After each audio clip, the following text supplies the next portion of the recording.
Judith tossed Abigail on the floor before her husband Joseph. "I've suffered enough. I married you to enjoy my life and not to suffer. Just take a look at me. For the past 6 months, I've not been able to buy my cosmetics, treat myself to good life, or change my wardrobe, all in the name of marriage." Mr. Joseph tried all he could to calm his wife down. "But honey, this is just 6 months, and you have forgotten so quickly all the good old days. You've forgotten so quickly how I changed the roof of your parents' house that was leaking when we were dating. I paid your university tuition and also paid tuition for your brother as well. This is 7 years now, and I've been your steady friend and the good-in-law of your family, but now you can't even stand by me for 6 months. This is only 6 months since I lost my job, and I've been doing menial jobs to make sure we have food on the table. I've applied for vacancies everywhere to make sure I get back to my feet. Please have a little more patience, my lovely wife. Let fire burn down that love," Judith thundered, "the love that has brought me from the luxury apartment where I live to this one-room apartment house in this poor neighborhood." "That your love expires today," cried Judith as she stormed out of the house, leaving behind her 1-year-old baby Abigail. "What about Abigail?" Joseph asked as he rushed after her. "This marriage is dead, and you are still asking of Abigail. For your information, as far as I am concerned, Abigail is dead too. Please, Juju, my love, let's consider this child. Everything will be all right, just with a little patience." "I've been on this same little patience, and now it's 6 months," Judith screamed as she left quickly with her large trolley box. Joseph picked up Abigail from the floor where she had been crying. "Don't worry, my baby. Daddy is right here with you." "Stop crying, my love," Joseph said as he cuddled her from side to side, trying to pacify his little baby's cries. Early the next morning, Joseph carried Abigail on his shoulder while using the other hand to carry his shovel and headpan. He headed straight to the new estate, where he used to serve as a laborer. Joseph approached the site eager to work hard for the day. The baby food in the house is finished, and he can't stand aside and watch his little baby hungry. He greeted the contractor, Mr. Mike. "Good morning, Mr. Mike," Joseph greeted Mr. Mike. "Good morning, Joseph. What are you doing here carrying a baby and your working tools as well?" "I've come to work," replied Mr. Mike willingly. "How can you carry this baby and be mixing cement or carrying stone?" asked the supervisor. "This man is joking," said Mr. Mike. "Carry this baby out of this site. You want to slow down our work." But Joseph pleaded with the supervisor to be part of the labor force of the day. "See, it is simply not possible," said the engineer, Mr. Mike. "Here is 2,000 naira. Go and buy something for her. Then you can go find a job elsewhere." Mr. Joseph's eyes widened in gratitude. He thanked the engineer multiple times before he dashed outside of the site into the street. He first went to buy something for Abigail to eat, after which he went to a lot of companies around his area looking for any available job. "I can do anything, please. Cleaner, security, factory worker, please," Mr. Joseph will said at the gate of every factory. "You can do anything carrying a baby. What about his cries and whimps? Who's going to put up with all that question mark dot? And meanwhile, babies are not allowed in this factory," said the general manager of Crown Royal Manufacturing and Co.com, one of the companies where Mr. Joseph had gone to apply. Finally, just as it was about getting dark, Mr. Joseph gave his quest for a workplace one more push. He saw a large dry cleaner shop with a man in front of it. He squeezed the clothes hastily, all his attention on his work, to the extent that he barely noticed Mr. Joseph's presence. "Excuse me, sir," Mr. Joseph said, still carrying his shovel and headpan in one hand and Abigail on the other. "Please, sir, I am seeking a job. Any kind of job. I can help you wash the clothes, clean, do anything, for a daily wage." The owner of the dry cleaner. Mr. Oosh was quite surprised. "But how do I employ you with this little baby? She is going to distract you from your job." "Not at all," Mr. Joseph cut in. "If I don't do this job, this child might starve to death. I will back her. Most definitely I will. Just give me work to do in a day, and if I fail to finish it, then don't pay me." That's how Mr. Joseph began to work as a dry cleaner at Mr. Oosh's dry cleaning shop. At the end of each day's job, Joseph will collect his wages, go straight to the provision shop, and buy some pap and milk for Abigail. Whatever Mr. Joseph ate before sleeping depends on what remains of his daily wage after Abigail's daily expenses. Abigail was his priority, the reason why Mr. Joseph kept going. Some nights, Joseph will happily go to bed on empty stomach, as long as his baby girl is okay. Every morning, Mr. Joseph will go to work, carrying Abigail on one hand and the bag containing her baby food in the luxurious other hand. At work, except for when Abigail is asleep and on her mat, she is always strapped tightly at Mr. Joseph's back. Mr. Joseph worked very hard at Mr. Ooch's laundry services. Every day, he would wash tons and tons of clothes with Abigail strapped tightly to his back. Abigail was 1 year and 2 months when she began to walk. At this point, Mr. Uchu insisted that she must be registered in a daycare center. Abigail is hyperactive and must be registered in a daycare, if not she wouldn't allow us DP a thing, Mr. Uche insisted. With the advance payment from Mr. Uche, Mr. Joseph registered Abigail in a daycare center. Every morning he would quickly take her to her daycare before resuming work. At evenings too, he was always there to pick her up. Mr. Joseph's joy knew no bound when Abigail was eventually enrolled in a basic school. Her little bundle of joy was finally making progress, one step at a time. Though Mr. Joseph lacks the capacity to enroll his child in a fancy primary school, yet he was able to enroll her at the Azuri Community Primary School. Abigail was known at Azuri Community Primary School as one of the most intelligent pupils.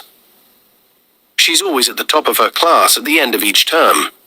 She continued with the same tempo all through her secondary school. Abigail was not only intelligent, but was also very hard-working. From her junior secondary school, she would always head straight to his father's workplace once the school dismisses. There at her father's workplace, she will help her father out with the spreading of the clothes or the folding of already cleaned clothes. Mr. Uche, on his own part, also expanded, his laundry being as efficient as ever since Mr. Joseph joined him as a staff. Abigail is a God-fearing child. She is also intelligent too. She doesn't have a lot to eat during break, but always finds satisfaction in reading her books. Most break times, while other students are busy with gossip, she will be busy at the school library. She reads a lot, and by the time she was in SS1, she was done reading all her subject curriculum. Mr. Uche expanded his business. He opened a mega laundry house at the city center of Azuri. Mr. Joseph was left with the job of managing the old laundry. He was very hard-working, and a lot of Mr. Uche's customers were always satisfied with his services. Mr. Joseph, in turn, needed a raise. His only child is preparing for her WAEC and JAM examination, and he needs extra money in order to be able to foot her bills. Mr. Uche was however furious at Mr. Joseph because of his demands. Look at this, nobody at him just helping. Your eyes have cleared and now you are looking for raise. No wonder the adage that the praying mantis have eaten to his satisfaction and have now begun to challenge his God. Mr. Joseph was very worried and disappointed. He could see his dreams of sending his only child to the university fading under his own very watch. As the senior secondary examination, known as the WAEC, drew near, Mr. Joseph saved all he could to make sure that he registered for the examination. But Papa, let me just write my WAEC and use my senior secondary school certificate and find a job. But Mr. Joseph refused the idea. No, not at all, don't think like that, said Mr. Joseph. Just write the examination and pass it first. When there is a will, my dear, there will always be a way. Abigail listened attentively to his father. She loves his father very much, and doesn't mind helping to lift the burden of hardship off him. But father, don't you think we need money more than education? Abigail asked her father one evening when they were discussing about her university education. Abigail, my baby, you deserve the best, answered Mr. Joseph, both money and education. Working on a job with your senior school certificate will leave you poor. But getting educated to have knowledge instead of a job will give you freedom. I love the way you read your books, and I know sending you to the university will not be a waste of my time and money, Mr. Joseph continued.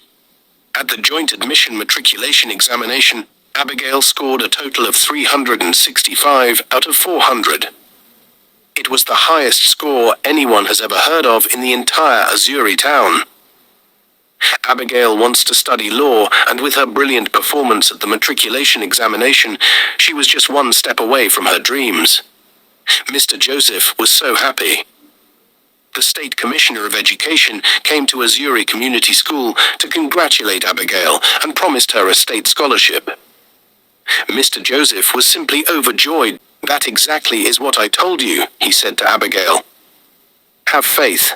When there is a will, there is a way. If you have not written this JAM examination, tell me, Abigail, will there be any hope of a scholarship? Mr. Joseph asked. Mr. Joseph's hope soared, and he was filled with gratitude. In 3 months' time, Abigail was offered admission to study law at the Lyon State University. Mr. Joseph was very happy at the way everything is turning out. The day the admission letter arrived was a day to remember in Mr. Joseph's life. His little girl of yesterday is now 16 and is a lawyer in the making. He rushed to the commissioner's office with Abigail's admission letter. This was in line with the commissioner's instruction when she visited Abigail's school to congratulate her. Mrs. Kofi had instructed Abigail to come to her office with her admission letter. Once her admission is given, we can take it up from there and process your state scholarship, Mrs. Kofi instructed. On reaching the commissioner's office, there were lots of people waiting to see Mrs. Kofi, the commissioner. For 3 consecutive days, they were at the commissioner's office, but could not see her until the 3rd day. Ooh, scholarship student? Said the Commissioner of Education, Mrs. Kofi. There's no scholarship from the state this year. It's not possible, protested Mr. Joseph, not after parading my daughter on the television as a recipient of the state scholarship. Mr. Joseph, I understand your plight, Mrs. Kofi said. But I'm sorry, there's nothing I can do. This is an order from above. Mr. Joseph's hope dropped. For the first time in his 15 years as a single father, he couldn't control his emotions. He wept like a baby. That night, as he knelt beside his bed, he cried unto God. Dear God, please make a way for my daughter Abigail. Please, Father, please, please, Lord, Mr. Joseph cried. Abigail could not control her own tears as she clutched tightly to her pillows. She prayed quietly, Dear Lord, make a way for my daddy. He's all I've got. Remove his life from suffering. Let him enjoy for once. It was a night of many tears. Mr. Joseph was praying for her daughter to get funding for her university education, while Abigail was crying to God to remove her father's life from poverty and suffering. The next morning, Mr. Joseph approached his boss, Mr. Uche. Mr. Uche's life has been tremendously transformed by his success with his dry cleaning business. The last time he went to his village, he had taken a chieftaincy title and is now known and addressed Bar Chief Uche. So Mr. Joseph had high hopes that Mr. Uche would lend him the money without hesitation. After all, he could deduct it from his salary. But Chief Uche looked at Mr. Joseph very closely. Joseph, my friend, Mr. Uche said, life does not work like that. How can I borrow you such a huge sum? How long will it take you to repay it? And you're definitely growing older. What of if you can't continue to work tomorrow? How do I recover my money? But I'm still fit. How I can't stop work anytime soon, not until my daughter becomes a lawyer. How can I even think of stopping work? But all of Mr. Joseph's plea fell on a deaf ear. Mr. Joseph went back home in despair. He narrated his ordeal with Chief Uche to his daughter Abigail. The world is a cruel place, Mr. Joseph lamented. Even my boss of 15 years cannot lend me money for your fees. Don't worry, Father, Abigail said. I will go to school, but the most important thing now is for me to get a job and support. That was how Abigail set out looking for a job. She got a teaching job. Abigail was very intelligent and a good teacher too. A lot of parents at the school where she teaches contracted as their children's private tutor. Her home tutor contracts paid her double of her salary. Some of the parents she tutors their children were impressed with their children's drastic improvement at school. Mr. and Mrs. Obi gave Abigail a new smartphone in appreciation. Abigail was so thankful, she thanked them over and over and over again. That day, she threw a small party at home. Mr. Joseph too was very proud of his daughter. "You have not become a lawyer yet, and you are making me proud like this." "What if you eventually become a lawyer?" asked Mr. Joseph. "Don't worry, I will make you even more proud." "You haven't seen anything yet," Abigail teased her father. With the new smartphone, Abigail swung into action. She began to get contacts, watch business ideas, and plan. Having deferred her admission to study law, Abigail zeroed in her mind to finding and doing business, so as to bring herself and her father Joseph out of poverty. 2 years into her teaching job, she discovered she had saved enough money to start a business. She watched a lot of business ideas across social media platforms and discovered it would be wiser for her to start a dry cleaning business since they already have experience on it. She discussed with her father, showing him the money she was able to save. "Dry cleaning doesn't need a lot of startup capital, Papa, and we have experience on it too.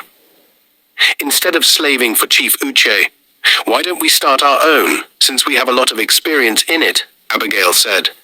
Mr. Joseph listened carefully to his daughter and could not but be grateful that God gave him such a wise and courageous daughter. He gave his daughter an unwavering support, and together they opened a dry cleaning services. They leveraged on social media.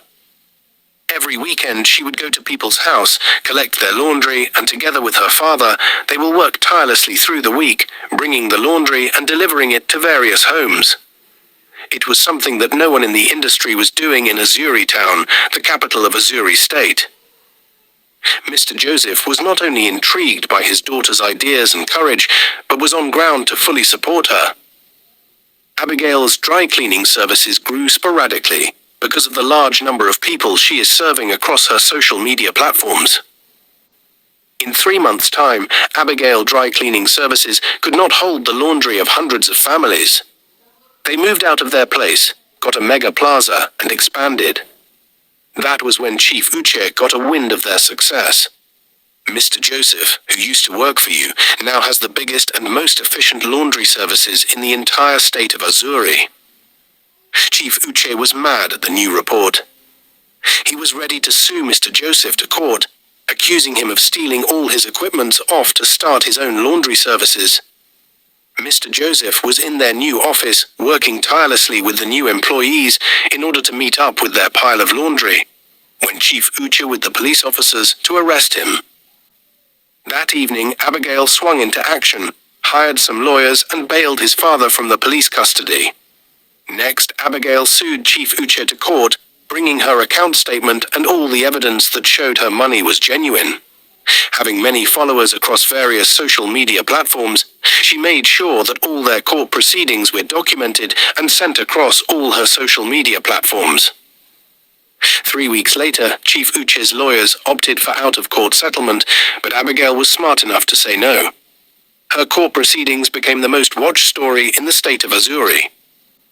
Finally, the court was able to prove her father's innocence, and both she and her dad became heroes through their court victory.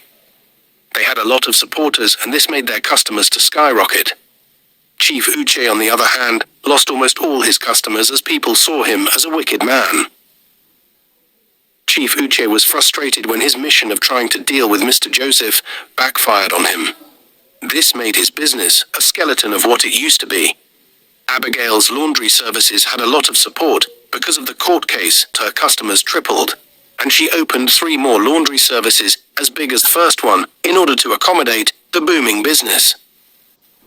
In the course of the court case, Abigail and her father moved to a luxury apartment in an estate with tight security, but not only that, she also bought brand new SUV for her father, Mr. Joseph, and for herself too. To Mr. Joseph, it was as though he was in a dream. There were more than 35 employees under him, and Abigail was very efficient in sales and management. A year and 6 months into their business, Abigail went back to school. She studied law at Lyon State University. Though Abigail had a lot on her shoulders, yet she was able to balance out studies with business. During the long vacation of her second year, she arranged for a vacation for her father in the faraway Canada. There at Alberta, Canada, Abigail gave her father reasons why he should consider marrying again. "Oh no, Abigail, you are the one to get married, not me." But Abigail gave his father reasons why he needs to get married. "You've been alone all these years, and as though poverty wanted to make you look older than your age. But look at you, Daddy, you're only 50 and you sure need a woman." Joseph nodded quietly, tears dripping down his cheeks. Back in Nigeria, Mr. Joseph met a lady by name Ruth. She was in her 40s, beautiful, great height, exactly the kind of woman he likes. She works as a teacher at a Zuri community school, had always taken Abigail as her baby girl when she was still in secondary school. In those days in secondary school, Abigail had thought about Miss Ruth. "We need to make money, then Daddy will come and marry Miss Ruth." She was not only beautiful, but was an embodiment of love. As soon as they came back to Nigeria, Abigail introduced Miss Ruth to her father, and true to her thoughts, Mr. Joseph became extra excited. He can't wait to get married again. The wedding bell began to ring, and Miss Ruth and Mr. Joseph got married in a quiet, rich wedding. They traveled to Tanzania for their honeymoon, and we're back in 2 months. One very busy day, Mr. Joseph was busy with a lot of work when a familiar face walked into their workplace. She spoke briefly to the receptionist. "My daughter is the owner of this place, and I want to see her," she said audaciously. "Abigail is not around," replied the receptionist. "Sit down, let me go and call her father." Mr. Joseph had already seen her. It was his former wife, Judith. What could she be looking for here? Mr. Joseph wondered.